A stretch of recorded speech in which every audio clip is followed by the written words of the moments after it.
ada oposisi atau tidak oposisi itu sama aja, Sebenarnya nggak berpengaruh apa-apa ya? nggak berpengaruh gitu. Kalau Beda yang mengusung ya, yang mhm, mengusung, eee, mulai 2019 waktu di balik itu bilang, "PRT ini bukan konstituen mereka."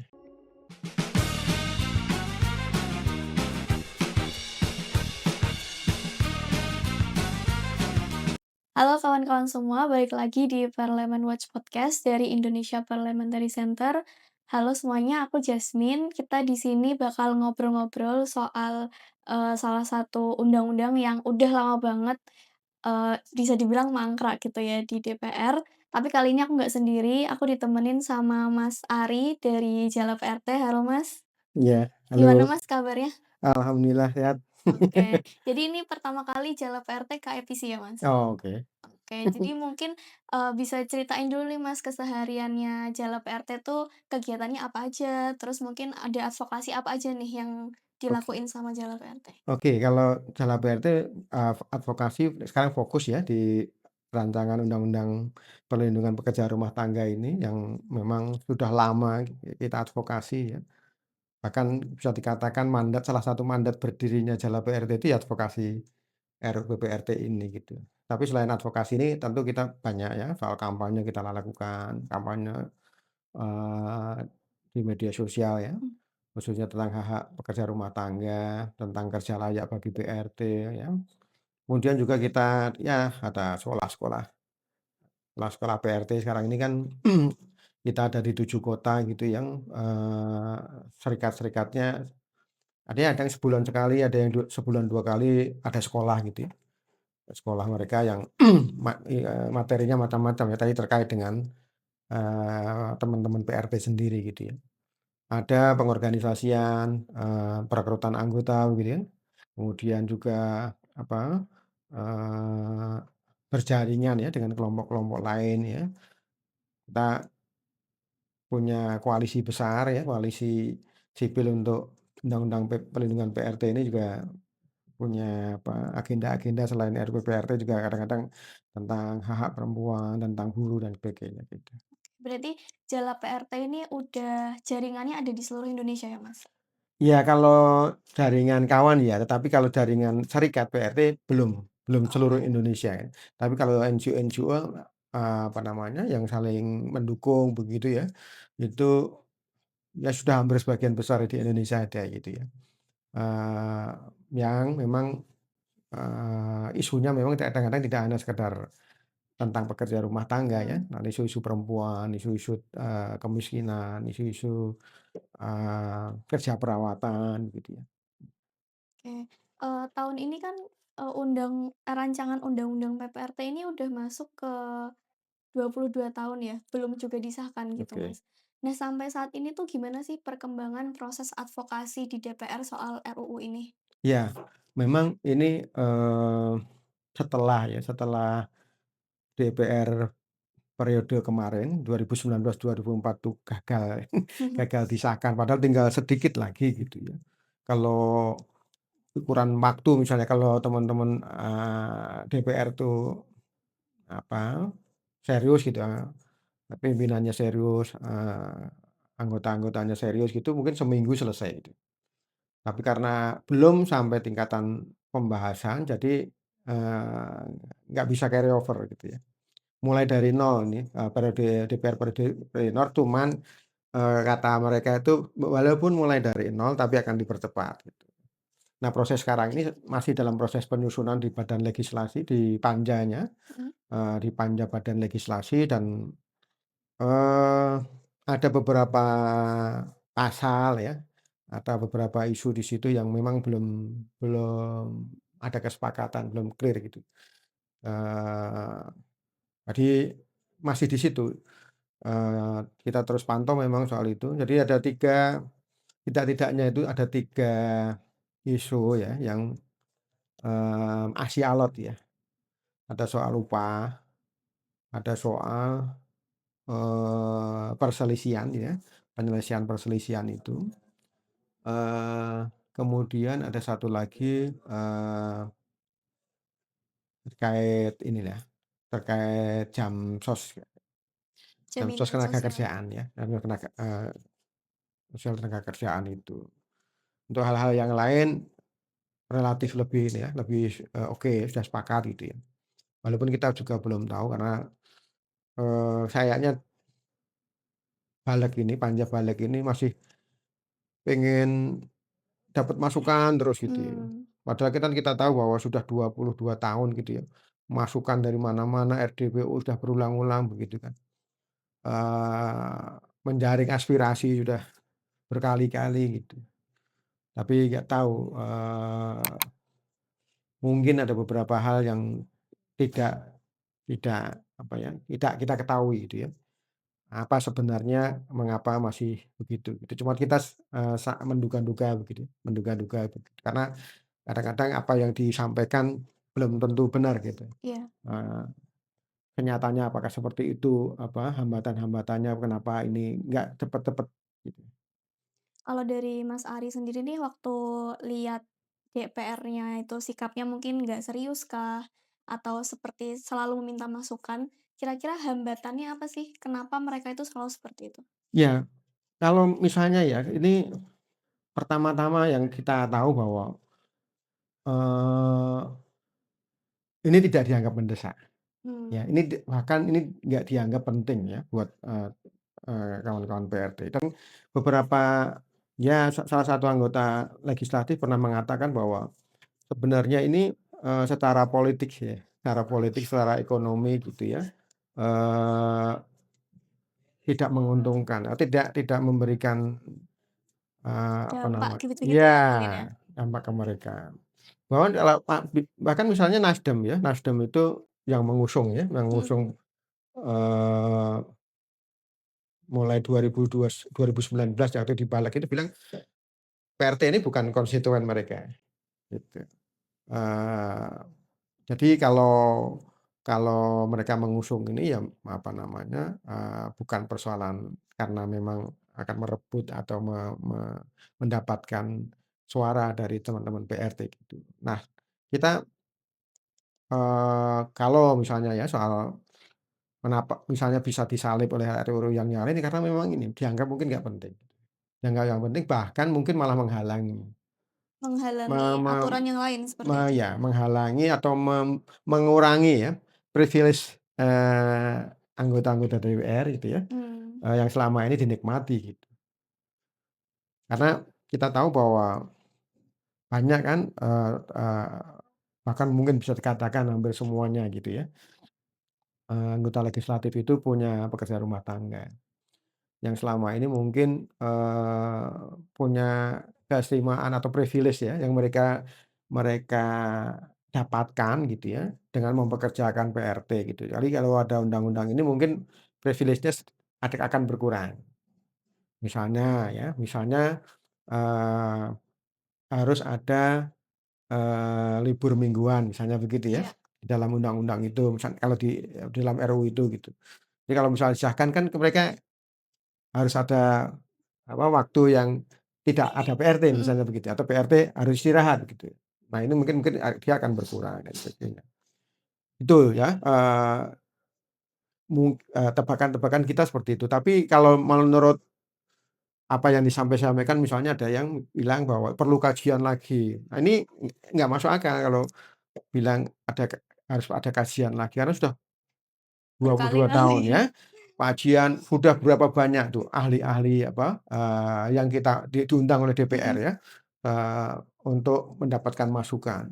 Hampir dari semua ya, dari intelektual ya, kemudian dari penyalur ya, perusahaan penyalur, kemudian juga dari apa namanya, pemberi kerja ya kan.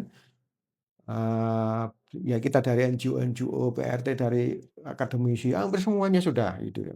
Mau kajian yang kayak apa lagi gitu. Terus ada yang bilang bahwa, eee,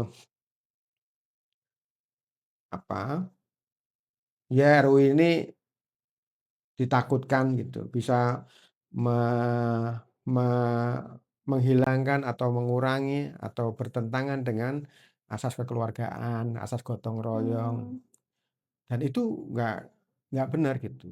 Ada yang bilang bahwa nanti, takutnya nanti, tuntutan terhadap UMP-nya besar dan begini.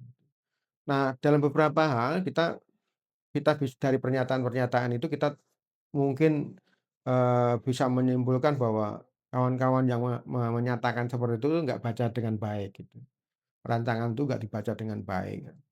Karena justru dengan undang-undang atau kalau disahkan ya, undang-undang ini justru memperkuat kekeluargaan, memperkuat gotong royong gitu ya, menghilangkan atau mengurangi adanya perbudakan modern gitu, dan itu sebenarnya amanat konstitusi kita gitu, amanat konstitusi dan bahkan amanat banyak undang-undang ya tentang, bagaimana menjadikan warga ini menjadi layak dalam bekerja begitu. Itu yang bacaan kita memang, satu memang dianggap nggak penting ya, Mhm. kedua, mereka, eee, takut akan kehilangan privilege mereka, yang ketiga memang nggak baca gitu ya, nggak baca gitu dengan baik RUU ini gitu. Jadi masih salah persepsi atau bahkan bisa dikatakan sesat pikir gitu ya. Karena, eee, ini sudah, eee, apa ya, eee rancangan yang sekarang ini tuh, rancangan undang-undang yang sekarang ini, draft yang sekarang ini tuh, sudah mengalami banyak sekali, Perubahan. perubahan-perubahan gitu ya. Jadi lebih, kompromistis gitu, bisa dikatakan begitu ya. Tidak tidak terlalu ideal begitu ya. Bahkan di teman-teman NGO sendiri pun mengatakan bahwa ini kenapa kenapa terlalu banyak, apa istilahnya, kesepakatan-kesepakatan yang harus dilakukan antara pemberi kerja dan PRT-nya begitu Mmm. ya. Misalnya seperti apa tuh, Mas? Misalnya, di tingkatan sekarang ini yang misalnya belum masih alot kan soal upah ya. Mhm. Soal upah di draft awalnya itu kan upah berdasarkan kesepakatan. Itu karena kenapa bisa begitu? Karena kalau kita sudah ngomong soal UMP gitu ya, atau UMR gitu ya, PRT punya itu sebagian besar menolak. Mmm. Sudah nggak akan ke mana-mana itu, kalau sudah dari awal ngomongin begitu. Karena, itu ada menjadi sumber ketakutan, banyak anggota legislatif ya soal itu. Tetapi yang jadi ketika periode kemarin itu 2019, 2004 tuh nggak ada, apa namanya, pembicaraan soal UMR atau UMP bagi Oke. PRT.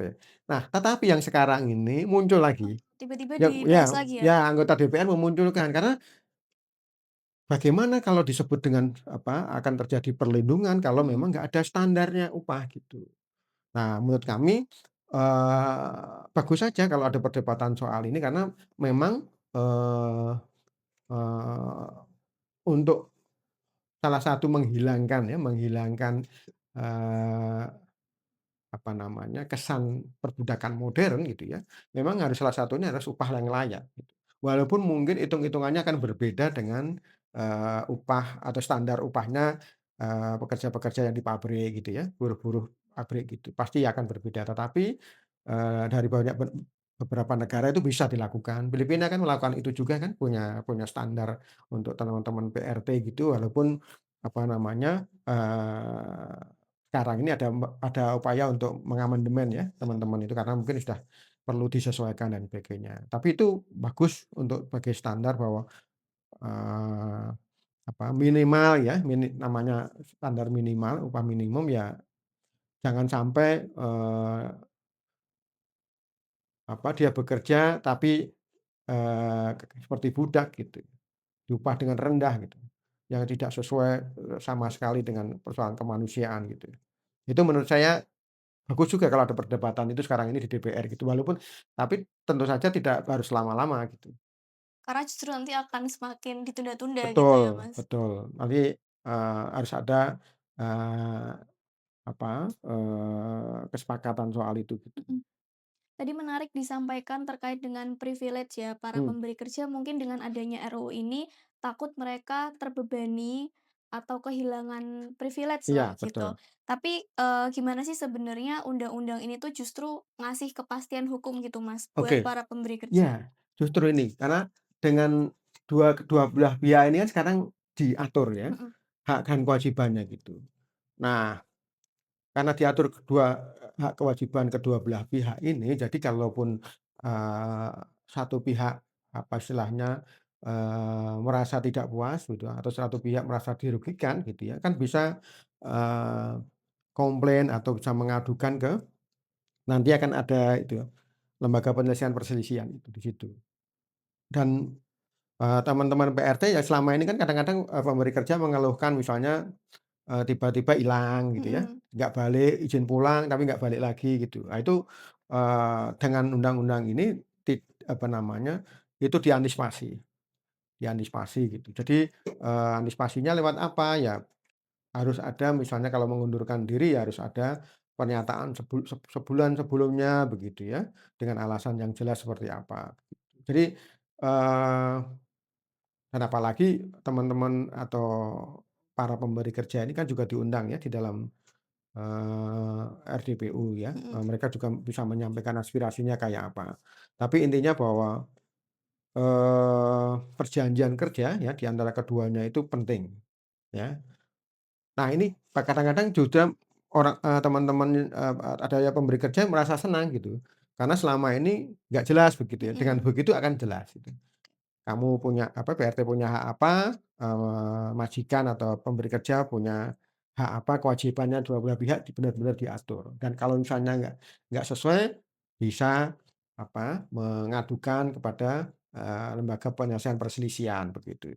Nah itu menurut kami gitu ya, itu sudah, apa namanya, sudah menghilangkan ya, mungkin ya, menghilangkan privilege-privilege selama ini yang misalnya begini, privilege-privilege yang terjadi selama ini misalnya selain tadi ya soal apa, hari libur ya, nggak PRT nggak punya hari libur. Mhm, Nah, dengan ini kan harus ada hari libur karena pekerja itu kan harus punya hak waktu istirahat juga istirahat. gitu ya.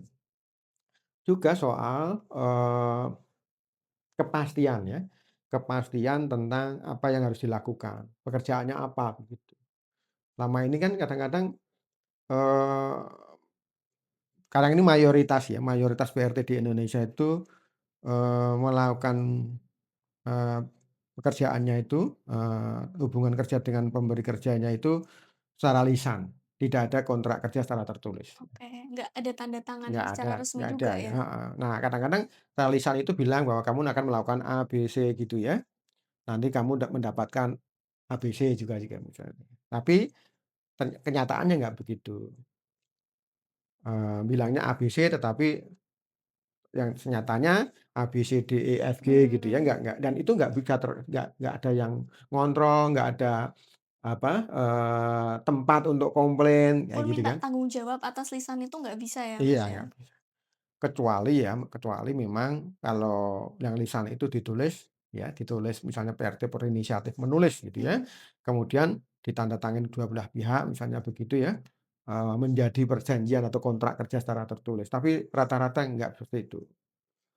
Nah, tapi pun, walaupun ini yang perlu kita juga cermati gitu ya, kalaupun ada kontrak kerja secara tertulis gitu ya, dan itu menjadi undang-undang bagi kedua belah pihak gitu ya, secara perdata kan begitu. Itu pun PRT lemah ya, kalaupun misalnya kasusnya ke ranah hukum misalnya Mhm. begitu ya, PRT itu kan pasti akan kesulitan soal siapa yang akan dampingi, ya, siapa, apa namanya, apakah dia punya waktu, apakah dia punya biaya untuk membayar. Nah itu, makanya, lembaga penyelesaian perselisihan ini penting gitu, agar juga apa, meringankan ya, meringankan teman-teman, PRT jadi kalau ada perselisihan tidak harus ke ranah hukum yang mungkin akan memakan banyak waktu, makan banyak biaya begitu. Dan, kalaupun nggak punya biaya kan berarti sangat lemah sekali di situ dan kita tahu bahwa lembaga bantuan hukum atau pengacara publik itu kan sedikit sekali, Betul. dibandingkan jumlah PRT yang banyak misalnya Mhm. kalau berselisih secara perdata itu kan akan merepotkan gitu. Itu ya. Balik lagi ya, Mas, ke soal advokasi tadi Iya. ya. Kan, saat ini tuh partai itu nggak ada yang secara terang-terangan menyatakan bahwa mereka oposisi gitu. Nah, kira-kira itu berpengaruh nggak sih sama proses advokasi RUU ini gitu? Dan kira-kira apa ya, posisi atau pandangan tiap fraksi tuh gimana kalau dari Mas Ari mengamati? Iya, memang memang gini, eee, walaupun memang begitu ya, nggak ada oposisi, dari kemarin-kemarin kan juga begitu, Mhm. nggak ada yang oposisi begitu ya, tapi, eee, apa, kebijakan untuk mendukung ya, mendukung itu tidak secara terang-terangan. Misalnya begini, periode 2019, 2024 itu kan Presiden Jokowi gitu ya gampangannya, itu kan mengendorse itu ya, eee, apa, eee, untuk mempercepat ya pengesahan RUU-PRT itu. Tetapi PDIP yang mengusung Jokowi gampangannya begitu, nggak melakukan itu, Mmm. gitu kan. Apalagi di akhir-akhir masa jabatannya, gitu. Nah ini yang agak agak lucu gitu. Sebenarnya, eee, kayak, kalaupun misalnya undang-undang ini nggak disahkan tuh nggak menjadi kepanikan gitu buat mereka gitu.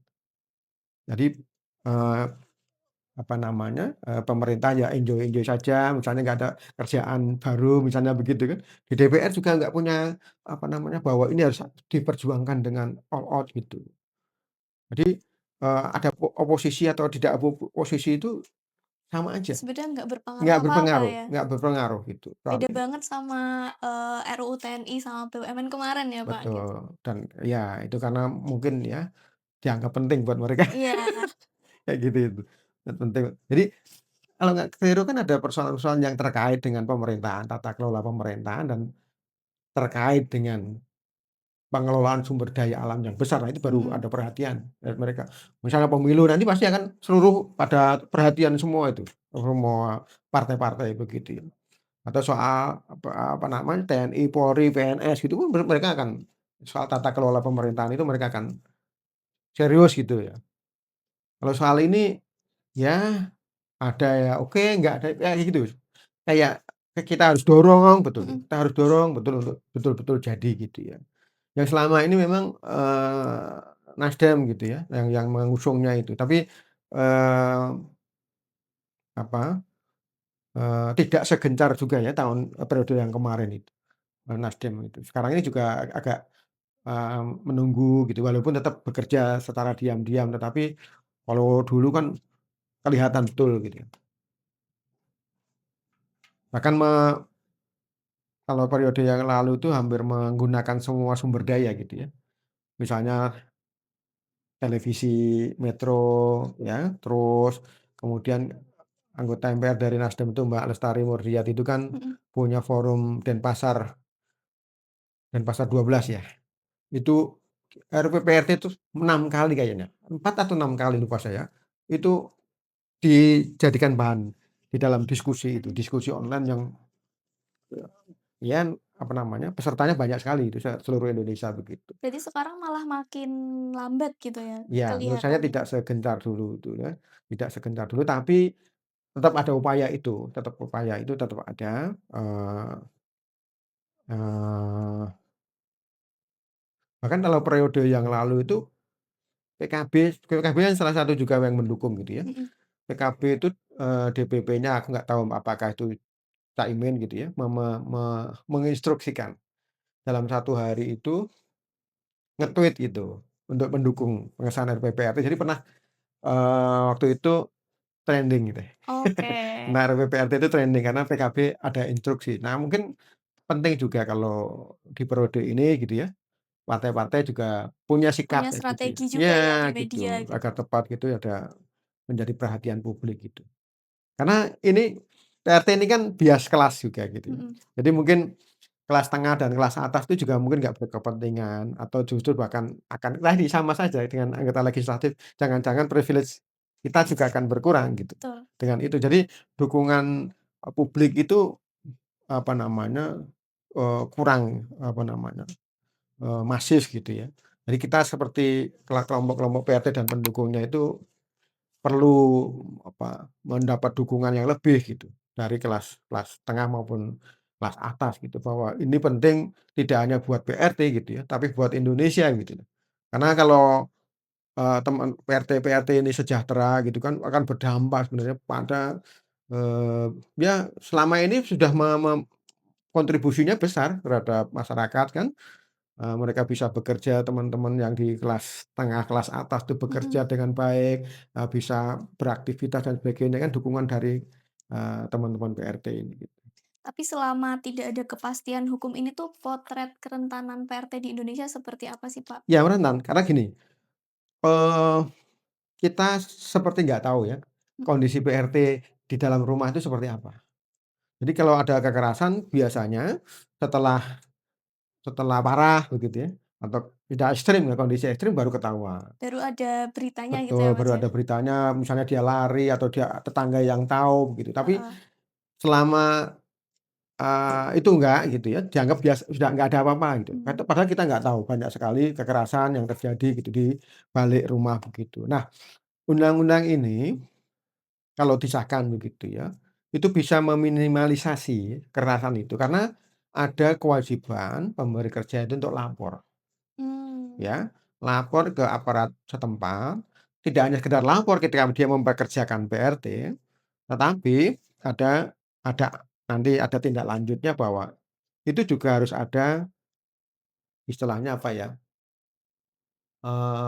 melaporkan secara rutin, Oh, pelaporan ya tiap mengupdate gitu oke ya. oke. Nah, dengan begitu akan ketahuan, apa namanya, apakah PRT-nya baik-baik saja atau tidak. Mmm. Nah, kan kita tahu banyak kasus-kasus yang baru tahunan, ya. Bertahun-tahun baru ketahuan mengalami kekerasan. Bahkan yang kemarin yang di Papua meninggal itu kan sudah bertahun-tahun juga nggak dapat gaji, Gaji. gitu kan. Itu kan nggak bisa kayak gitu. Jadi harus ada upaya untuk lapor dan ada update, rutin gitu.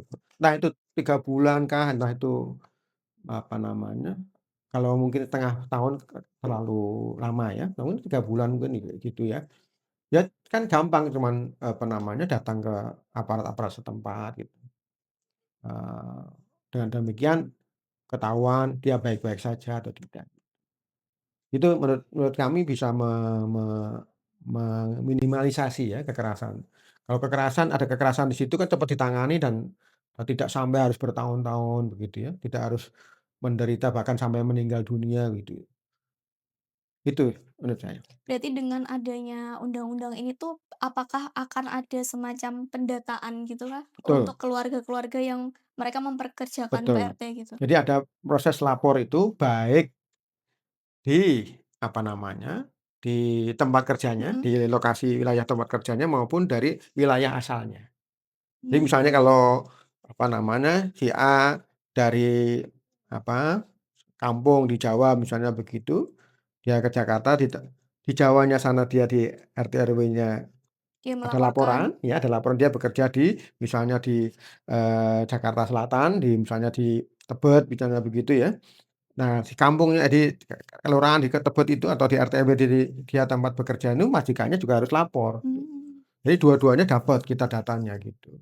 Nah, dengan demikian akan lebih terjaga, apa namanya, dan kita punya datanya ya, pemerintah aparat-aparat setempat punya datanya, ada pekerja di sini dan sebagainya. Oke. Dengan demikian akan memudahkan ya, pendataan, memudahkan nanti dalam proses pemberian, bantuan Mhm. misalnya begitu ya, kalau bantuan sosial, kebutuhan soal itu ada, kemudian juga soal, eee, memudahkan juga misalnya kalau, eee, mendapatkan, apa namanya, jaminan kesehatan PBI ya, misalnya gitu ya, apa namanya, penerima bantuan iuran, jadi mereka gratis gitu itu. Karena kemarin pembicaraan di DPR kan sudah sepakat ya, bahwa pemerintah sudah sepakat ini bisa masuk PBI, ya PRT masuk PBI. Nah bagaimana? Nah nanti salah satunya tadi, dengan melihat pendaftaran memudahkan kan, update datanya ya di tingkatan pemerintah, atau di tingkatan wilayah-wilayah itu karena dia sudah terdaftar gitu. Oke. Ya. Tadi kan juga ada sempat, di-mention ya terkait dengan asas kekeluargaan gitu. Banyak yang menganggap kalau PRT ini tuh bagian dari, eee, keluarga pemberi kerja gitu Ya. ya, dan mungkin ada yang menganggap juga bahwa, ini tuh pekerjaan yang seharusnya tidak perlu diatur negara. Nah, kalau pandangan dari Mas Ari sendiri gimana soal anggapan seperti itu? Ya, kadang-kadang asas apa namanya, kekeluargaan ya, nilai kekeluargaan itu menjadi selubung ya terhadap, eee, penindasan atau begitu ya, atau perbudakan Eee, ya kadang-kadang sudah dianggap keluarga sendiri gitu ya, dianggap keluarga sendiri. Tapi kan kita belum tahu, itu kan anggapan pemberi kerja. Mhm. Kita nggak tahu apakah PRT-nya itu, memang nyaman dengan kondisi seperti itu. Karena kadang-kadang kalau pemberi kerja dianggap PRT dianggap keluarga sendiri itu, maksudnya seperti apa? Apakah misalnya, eee, Menikmati fasilitas yang nah sama menikmati gitu apakah ya? iya menikmati fasilitas di dalam rumah itu semuanya, ataukah memang hubungannya, apa istilahnya, informal nggak perlu harus ada aturan-aturan, misalnya Mmm, begitu. Apakah misalnya gini, kalau dianggap keluarga apakah, apa, eee, dia bisa RT-nya itu bisa, kapan pun, pergi ya, eee, apa namanya, atau pulang misalnya begitu. Ini keluarga itu yang memang harus dijelaskan. Kalau di tingkatan di tingkatan di pembahasan RUU ini ya, dari teman-teman asas kekeluargaan itu artinya bahwa, eee, model perekrutannya itu bisa, eee, melalui secara langsung maupun tidak langsung, tapi juga tadi mengedepankan perselisihan secara menyelesaikan perselisihan secara musyawarah gitu. musyawarah. Ya, jadi tidak dibawa ke ranah hukum ya, tetapi, ada lembaga penyelesaian perselisihan begitu di situ. Itu yang kita kedepankan bahwa kekeluargaan itu begitu. Karena kalau dianggap bahwa dia keluarga itu, apakah bisa menikmati fasilitas, eee, sama kayak keluarga Mhm. yang lain? Apakah dia bisa misalnya mendapatkan warisan ya, kayak keluarga yang lain gitu. Ini kadang-kadang menganggap keluarga sendiri itu kadang-kadang menyelubungi ya, praktek-praktek yang sebenarnya nggak ada, yang PRT sendiri itu sebenarnya merasa bahwa itu nggak ada, tetapi, nggak berani menyampaikan begitu ya. Karena kalau, eee, misalnya begini, kan kadang-kadang anggapan kekeluargaan misalnya kalau dia punya ada kebutuhan kan pinjam kayak gitu ya, Iya. pinjam. Tapi kan pasti dia di ini, kalau ada pinjam-pinjam kan pasti ada dikembalikan gitu ya. Dan kalaupun ada pinjam-pinjam begitu, kita harus tahu cek dulu apakah memang gajinya layak atau tidak. Banyak pekerja PRT itu yang pinjam ke majikan untuk berobat, bayangkan kan, dia sakit tetapi harus pinjam untuk berobat gitu. Nah makanya, jaminan kesehatan, yang gratis buat mereka itu penting begitu, karena teman-teman PRT kalau sakit nggak punya jaminan kesehatan begitu ya harus utang gitu. Hutang ke teman, hutang ke keluarga, atau ke pemberi kerja bahkan. Dan itu hutangnya itu nggak gratis kan, pasti akan dipotong, ya harus Potong gajinya. dibayarkan gitu. Jadi menurut kami, asas kekeluargaan itu harus dihitung bahwa oke, tidak harus ada misalnya perilaku atau aturan-aturan yang kaku gitu, tetapi tetap bahwa, eee, makanya di dalam asas itu selain kekeluargaan itu kan juga penghargaan terhadap hak asasi manusia. Mhm. Ya, mereka tetap harus ada hak-hak mereka yang harus dipenuhi gitu. Makanya, walaupun mungkin kalau ada masalah diselesaikan secara, kekeluargaan lewat lembaga penyelesaian, penyelesaian perselisihan begitu ya, tetapi tetap saja hak-hak kedua belah pihak harus dihormati ya, dilindungi gitu, ya gitu.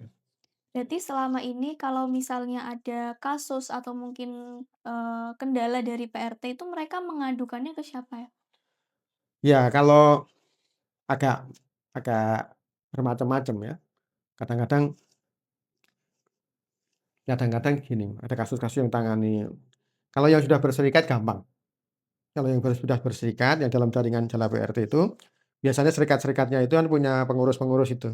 Pengurus-pengurus kadang-kadang, ada paralegalnya gitu ya. Ada kasus paralegalnya awal-awal misalnya mereka datang ya untuk menegosiasikan atau mediasi dengan pemberi kerja misalnya begitu. Kalau buntu nanti somasi dan minta dampingan dari pengacara publik atau LBH begitu. Tapi yang, yang di dalam berjaringan dan punya masuk dalam serikat begitu, ada yang misalnya mengalami kekerasan begitu, lari begitu ya. Nah, RT setempat itu yang, apa namanya, melaporkan, entah itu ke polisi ataupun ke kita atau Mhm. lembaga-lembaga yang lain. Berarti nggak langsung dari mereka yang terkena Ya, seperti itu ya? ada yang memang langsung, ya ada juga. Dulu, apa namanya, misalnya dia berapa bulan nggak digaji gitu ya, Mhm. nggak digaji dia cari-cari, apa, googling atau dia cari-cari Harus informasi, melapor kemana gitu, gitu mau ya? ke mana begitu, ada yang seperti itu juga.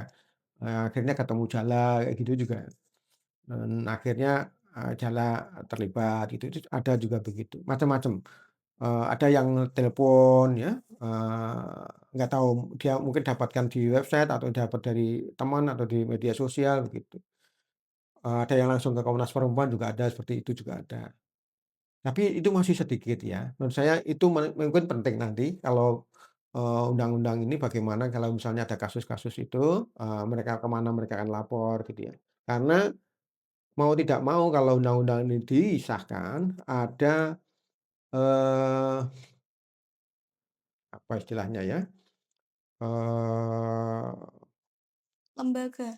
bukan lembaga tetapi, entah entah itu lembaga atau apa nantinya, tapi kewajiban negara ya lewat apa namanya, pemerintah gitu ya, Mhm. khususnya di Kementerian Ketenagakerjaan itu ada entah itu dinas-dinas gitu ya, yang mempekerjakan orang untuk itu, untuk menyelesaikan perselisihan. Oh, semacam hotline-nya nanti Betul, pelaporan ya? tetapi heeh, untuk hotline tetapi juga memang, eee, bisa digunakan ya, pertama untuk penyelesaian perselisihan ya, dia akan memediasi atau sebagai lembaga untuk menyelesaikan perselisihan, tapi juga tadi, kalau ada aduan-aduan, misalnya kekerasan dan sebagainya bisa ke situ gitu. Nah dari situ, eee, apa namanya, apakah nanti akan dilihat kan pasti akan ini pidana atau perdata misalnya atau apa, kasus-kasus yang lain gitu ya. Tapi memang, itu penting, menurut saya penting bahwa PRT harus tahu kalau dia mengalami kasus harus ke mana. Pertanyaan terakhir nih, Ya, Mas. Ini kan tahun ini tuh udah, 22 tahun ya, ya, RUU ini tuh mandek ya, gitu. Dan dari pengamatannya IPC sendiri di tahun 2025 kemarin itu kan udah ada 17 kali, rapat ya, seperti itu ya, tapi pembahasannya masih stagnan gitu. ya, Nah, kira-kira tahun ini tuh ada harapan nggak sih, Mas? Dan mungkin, pesan juga ya buat DPR gitu ya, terkait dengan RUU ini akan dibawa kemana? ya, ada harapan tapi kita tidak terlalu apa ya istilahnya, puas ya Hmm. atau terlena ya dengan itu karena sudah berkali-kali di-PHP kan. Dari dulu itu sudah berpuluhan tahun ya, 22 tahun di-PHP gitu, tapi bahwa kadang-kadang ada, "Ya ini kita percepat." Atau kemarin ya, beberapa waktu yang lalu, aku lupa di bulan apa itu, tahun kemarin ya, tahun 2025 itu, Menteri Ketenagakerjaan juga bilang begitu, bahwa ada target tahun 2026 ini 4 RUU tentang pekerja gitu ya, akan diselesaikan gitu ya. Tahun ini ya berarti ya? Tahun ini Oke. gitu. Nah, tapi kan karena kita sudah terbiasa di PHP nggak keburu senang gitu.